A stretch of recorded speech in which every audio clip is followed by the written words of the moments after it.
Check this out.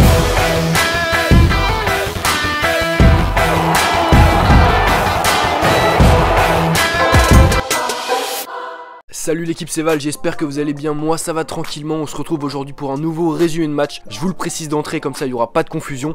Il n'y a pas d'extrait vidéo dans ce résumé puisqu'évidemment j'ai pas les droits.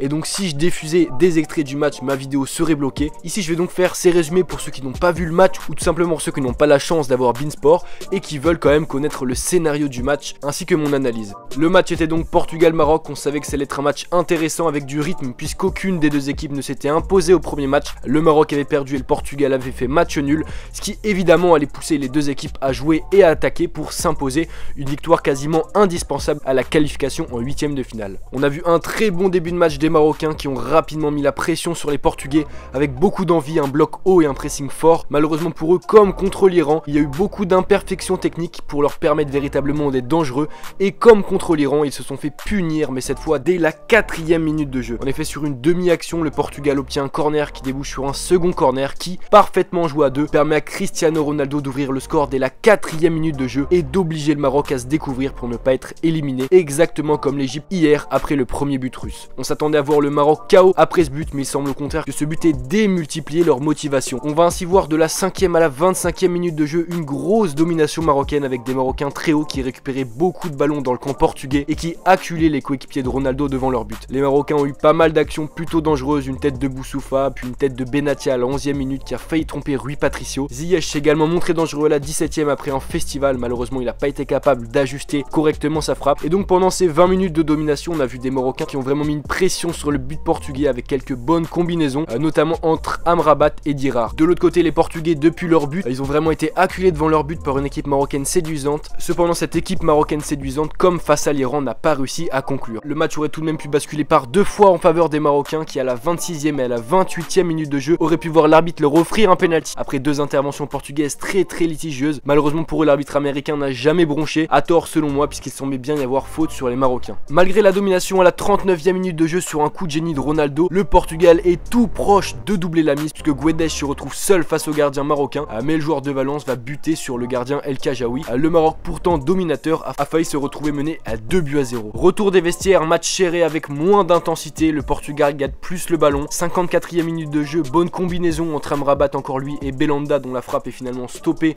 par Patricio, mais il y a eu une très belle action marocaine. Les Marocains se montrent de plus en plus dangereux et montent en puissance dans cette deuxième période. Ils ont eu deux grosses actions sur phase arrêtée, tout d'abord par Belhanda à la 56e, puis par Benatia à la 60e, qui oblige Rui Patricio à effectuer une parade monumentale après un coup franc de Ziyech.